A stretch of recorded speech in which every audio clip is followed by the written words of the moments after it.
Ang ikatlong sulat ni Juan. Mula sa isang matandang pinuno ng iglesia, para kay Gayo na lubos kong minamahal.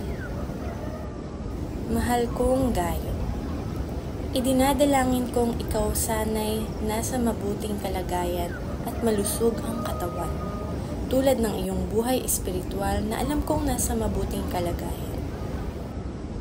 Tuwang-tuwa ako nang dumating ang ilang kapatid at ibalitang ikaw ay tapat sa katotohanan at talagang namumuhay ayon dito. Wala nang higit na makapagpapaligaya sa akin, kundi ang marinig ang balitang namumuhay ayon sa katotohanan ang aking mga anak. Mahal kong kaibigan, ang iyong paglilingkod sa mga kapatid, kahit sa mga hindi mo kilala, ay nagpapatunay na tapat ka.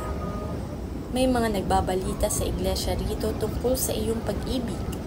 Sana'y tulungan mo sila sa kanilang paglalakbay, gaya ng nararapat gawin sa mga lingkod ng Diyos, sapagkat naglalakbay sila sa pangalan ni Kristo at hindi tumatanggap ng anumang tulong sa mga di sumasampalataya sa Diyos.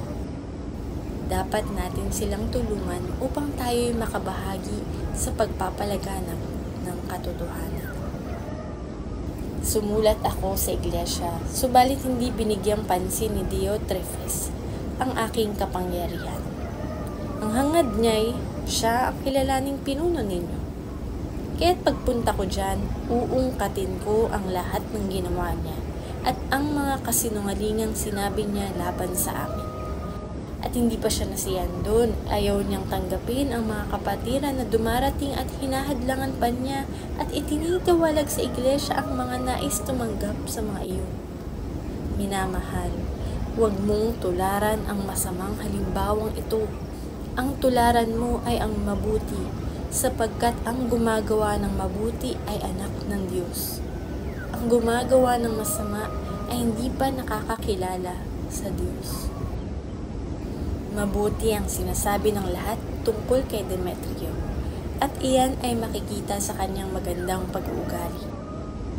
Iyan din ang aming patotoo, at alam mong totoo ang sinasabi namin. Marami pa sana akong sasabihin sa iyo, ngunit hindi ko na binanggit sa sulat na ito. Inaasahan kong magkikita tayo at makakapag-usap sa lalong madaling panahon. Sumaiyo nawa ang kapayapaan. Kinukumusta ka ng ating mga kaibigan dito. Ikumusta mo rin ako sa lahat ng ating mga kaibigan dyan.